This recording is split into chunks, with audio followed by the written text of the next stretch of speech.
Welcome to the next lecture of this chapter. और आज हम बात करने वाले हैं डायमेंशनल एनालिसिस की।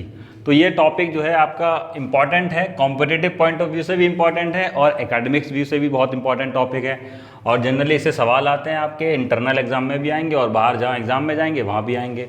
तो डायमेंशनल एनालिसिस की अगर मैं बात करूँ, जैसे अब तक हम फिजिकल क्वांटिटीज़ की बात कर चुके हैं और जितनी भी फिजिकल क्वांटिटीज़ हैं उनको हम 7 बेसिक यूनिट हैं उसमें जो है ड्राइव करते हैं। 7 बेसिक यूनिट है हमारे पास और उसके या फिर उनके कॉम्बिनेशन में। तो इसको रिप्रेजेंटेशन की बात करें तो इसको हम ब्रैकेट में रिप्रेजेंट करते हैं। तो हम किसी भी फिजिकल क्वांटिटीज को इन 7 बेसिक फंडामेंटल यूनिट्स के फॉर्म में बता सकते हैं और या फिर इनके कॉम्बिनेशन के फॉर्म में हम उन यूनिट्स को एक्सप्लेन कर सकते हैं। तो ये जो 7 फंडामेंटल क्वांटिटीज हैं, जो 7 फंडामेंटल यूनिट्स हैं, they are termed as the dimension of the physical quantity. तो अगर मैं फिजिकल क्वांटिटी की डेफिनेशन की बात करूं तो हम डिफाइन करेंगे, it is defined as the power to which the base quantity is raised to obtain a given physical quantity. यानी कि जो आपके जो बेस क्वांटिटी है उसकी जो पावर होगी that will be your dimension. Definition की अगर हम बात करें, क्या रहा है, dimension of a physical quantity is defined as the power to which the base quantity have to be raised in order to represent the given physical quantity. जैसे अगर मैं एरिया की बात करूं तो एरिया सिंपली क्या होगा, लेंथ इनटू ब्रेथ या साइड का स्क्वायर कहें तो फाइनली जो उसमें जो निकल के आएगा लेंथ का स्क्वायर निकल के आएगा, यानी कि जो आपका लेंथ होगा उसका स्क्वायर आएगा। और इसको अगर मैं डायमेंशन की फॉर्म में लिखूंगा तो कुछ इस तरीके से लिखते हैं, ये ब्रैकेट बनाएंगे हम ML2T, यानी कि इसमें M और L की तो पावर कुछ थी नहीं तो M की पावर 0 लिखेंगे और T की पावर 0 लिखेंगे। तो यहाँ पर जो यहाँ पर इसकी जो डायमेंशन हो गई वो 2 आ गई। That will be your dimension for this area. हम बात करें जैसे हम इसके फॉर्म में हम और भी सारे फिजिकल क्वांटिटीज को रिप्रेजेंट कर सकते हैं। जैसे अगर मैं वॉल्यूम की बात करूं तो वॉल्यूम को हम क्या लिख सकते हैं, V = L³।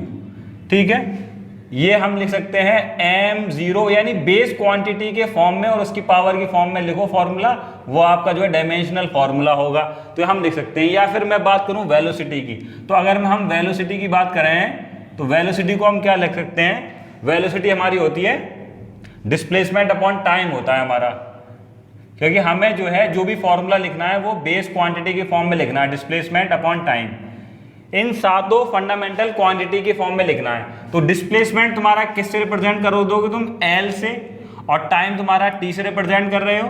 तो फाइनली इसको हम क्या लिख सकते हैं, M0, क्योंकि M तो इसका यहाँ M का टर्म है नहीं, MLT, और ये ऊपर जाएगा तो power -1। That will be your dimensional formula for the velocity. या अगर मैं बात करूं फोर्स के फॉर्मूले की बात करूं तो फोर्स का फॉर्मूला हम F = मास इंटू एक्सेलरेशन होता है। तो मास तो हमारा बेसिक यूनिट है, फंडामेंटल यूनिट है, तो इसको तो हम सिंपली मास M0 लिख सकते हैं, सॉरी M की पावर 1 है यहाँ पर। अब बात करते हैं एक्सेलरेशन की। तो एक्सेलरेशन को मुझे और फर्दर जो है बेसिक यूनिट में लिखना पड़ेगा। पहले तो एक्सेलरेशन की बात करते हैं, change in velocity upon time होता है, तो वेलोसिटी अपॉन टाइम ही हो गया, वेलोसिटी अपॉन टाइम। ठीक है, टाइम को हम कैपिटल T से डिनोट करेंगे।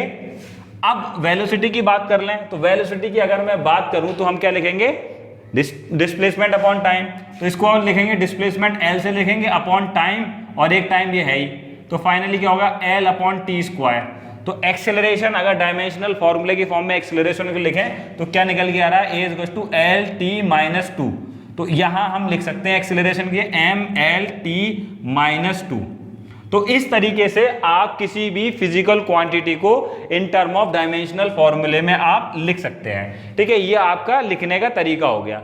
या एक और फॉर्मूले की बात कर लें, जैसे बात कर लें फ्रीक्वेंसी की बात कर लें, तो फ्रीक्वेंसी क्या होती है हमारी, 1/टाइम पीरियड, 1/टाइम पीरियड। तो ये क्या हो जाएगा, 1/T या फिर T-1। तो ये हम जो है इसको लिख सकते हैं। वर्क के फॉर्मूले की बात करें, अगर वर्क की बात करें तो वर्क तुम्हारा क्या होता है, फोर्स इंटू डिस्प्लेसमेंट। अगर देखें क्या आएगा, फोर्स इंटू डिस्प्लेसमेंट। और फोर्स का फॉर्मूला अभी आपने निकाला, ये चीज क्या हो गई, MLT-2। और डिस्प्लेसमेंट को हम किससे रिप्रेजेंट करेंगे, लेंथ, यानी कि L से, L। तो फाइनली हम क्या लिख सकते हैं, ML² T-2।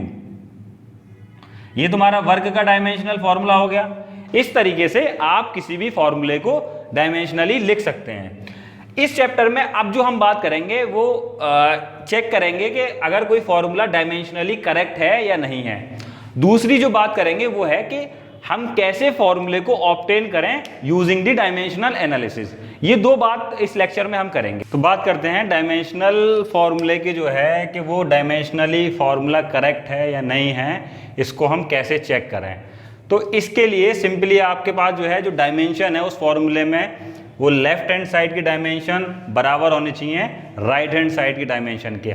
अगर आपके पास कोई फॉर्मूला है that is s is equals to ut plus half at square, तो अब आपसे कहा जाए कि चेक करिए this formula is dimensionally correct और नॉट।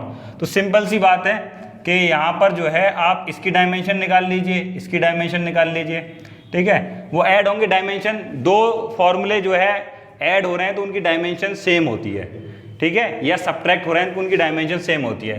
तो इसकी और इसकी डायमेंशन जो है सेम होनी चाहिए तभी ये ऐड हो पाएंगे। पहले इसकी डायमेंशन निकालना है तो ut की अगर बात करें तो u क्या है तुम्हारा वेलोसिटी, वेलोसिटी की क्या फॉर्मूला निकल के आएगा lt माइनस के 1। अभी देखा था वेलोसिटी क्या होता है डिस्प्लेसमेंट अपॉन टाइम, डिस्प्लेसमेंट को l से रिप्रेजेंट करोगे, टाइम को t से रिप्रेजेंट करोगे, तो फाइनली क्या आ जाएगा lt माइनस के 1 इंटू t को यानी टाइम। तो अगर ये फाइनली देखा तो ये क्या निकल के आएगा l निकल के आया, ये t की पावर माइनस के 1, ये t की पावर प्लस के 1 मिल के हो जाएगा t की पावर 0। तो फाइनली यहाँ बचेगा ये ut की जो डायमेंशन निकल के आई वो l। अब यहाँ देखें, इसके लिए देखें हाफ at स्क्वायर की बात करें तो हाफ at स्क्वायर में देखें हाफ तो कांस्टेंट है, a की बात करें तो क्या हो जाएगा lt माइनस 2 और टाइम t स्क्वायर की बात करें तो t स्क्वायर। अब यहाँ देख लो t की पावर माइनस के 2, t की पावर प्लस के 2, ये गया और तो इसके लिए फाइनली क्या निकल के आ गया l निकल के आ गया। तो लेफ्ट हैंड साइड की जो डायमेंशन निकल के आई है वो क्या निकल के आई है l प्लस l, यानी कि l निकल के आई है। तो लेफ्ट हैंड साइड में डायमेंशन है वो l और सॉरी राइट हैंड साइड में, और लेफ्ट हैंड साइड में हम देखें तो डिस्टेंस है, डिस्टेंस की बात करते हैं l, यानी कि ये डायमेंशनली जो है वो फॉर्मूला करेक्ट है। सिमिलरली आप दूसरी इक्वेशन ऑफ मोशन को भी चेक कर सकते हैं, जैसे v square is to u square plus 2as, इन दोनों की डायमेंशन सेम होगी, ठीक है। अगर ये फॉर्मूला करेक्ट है तो इसकी भी डायमेंशन इसके इस साइड के बराबर होनी चाहिए। देखें u स्क्वायर की बात करें तो u स्क्वायर तुम्हारा क्या हो गया वेलोसिटी का स्क्वायर, वेलोसिटी स्क्वायर मतलब lt माइनस के 1 का स्क्वायर, ये हो जाएगा l स्क्वायर t माइनस के 2। ऐसी बात करें इधर 2as, 2 तो कांस्टेंट है, a की क्या हो जाएगी lt माइनस 2 और s का क्या हो जाएगा l, तो कंबाइन करेंगे क्या निकल के आएगा l स्क्वायर t माइनस 2। भाई सिंपल है। अब देखो इन दोनों को l स्क्वायर t माइनस के 2, तो राइट हैंड साइड में जो तुम्हारी डायमेंशन आ रही है वो l स्क्वायर t माइनस के 2 निकल के आ रही है ये फॉर्मूला। अब बात करें लेफ्ट हैंड साइड की तो देखें वेलोसिटी का स्क्वायर ये भी है तो इसका भी निकल के आएगा l स्क्वायर t माइनस के 2। तो अब फाइनली देखो left hand side is equals to right hand side, तो ये जो है आपका फॉर्मूला डायमेंशनली करेक्ट है। ये आपको दे रखा है half M V square is equal to M G H, तो इसको देख लें ये डायमेंशनली करेक्ट है कि नहीं है। दोनों एनर्जी है, ये पोटेंशियल एनर्जी है, ये काइनेटिक एनर्जी है। अब इसको देखेंगे तो हाफ कांस्टेंट है मास का m, वेलोसिटी का क्या होगा lt माइनस के 2, लेकिन यहाँ वेलोसिटी का स्क्वायर है तो उसका स्क्वायर करोगे क्या निकल के आएगा l स्क्वायर t माइनस 2। और यहां पर देखें mgh यानी कि m, g क्या है तुम्हारा एक्सेलरेशन ड्यू टू ग्रेविटी, और एक्सेलरेशन के लिए क्या है lt माइनस के 2, और हाइट के लिए क्या होगा l, तो फाइनली ये निकल के आएगा m l square t minus के 2। तो ये फॉर्मूला डायमेंशनली करेक्ट है। तो तुम्हें ये पता चला वर्ग के लिए हमने निकाला तो m l square t minus के 2 था, तो ये एनर्जी का जो फॉर्मूला निकल के आएगा डायमेंशनल फॉर्मूला वो होगा m l square t minus के 2। जैसे यहाँ से देख लें E is equal to mc square famous expression है। अब इसकी बात कर लें तो एनर्जी का निकालना है, यहाँ पे क्या निकलेगा मास और वेलोसिटी का स्क्वायर, तो वेलोसिटी क्या होगी lt माइनस 1, इसका स्क्वायर करना है तुम्हें, तो ये क्या निकल के आएगा m l square t minus के 2। तो फाइनली तुम्हें पता चला एनर्जी का जो डायमेंशनल फॉर्मूला होगा वो होगा m l square t minus के 2। एक सवाल है तुम्हारा टाइम पीरियड का जो दे रखा है, ये दे रखा है 2 pi under root l upon g, simple pendulum के लिए टाइम पीरियड दे रखा है। आपसे ये पूछा जा रहा है कि इज इट डायमेंशनली कंसिस्टेंट और नॉट। तो अब यहाँ देखें तो यहाँ की बात कर लें, इसको जरा स्क्वायर कर लो दोनों तरफ, यह देखो टाइम के लिए तो ये हो जाएगा टाइम। अब यहाँ देख लो, ये लेंथ है अंडर रूट एल अपॉन जी, यानी कि एक्सेलरेशन ड्यू टू ग्रेविटी, वो क्या हो जाएगा एल टी माइनस 2। तो L से तो ये L घटा, ये क्या बचा टी स्क्वायर रूट, और यहां भी टी। तो ये देखो टी और ये टी दोनों तरफ जो है डायमेंशन सेम आ रही है, तो इसलिए ये फॉर्मूला भी डायमेंशनली करेक्ट है। तो ऐसे ही आपको कोई फॉर्मूला दे दिया जाएगा, आपसे कहा जाएगा चेक करिए ये डायमेंशनली करेक्ट है या इनकरेक्ट है, तो आप सिंपली लेफ्ट हैंड साइड की डायमेंशन निकालिए, राइट हैंड साइड की डायमेंशन निकालिए, और उन दोनों को देखिए, अगर सेम आ रही है तो वो डायमेंशनली कंसिस्टेंट है, अदरवाइज वो रॉन्ग फॉर्मूला है।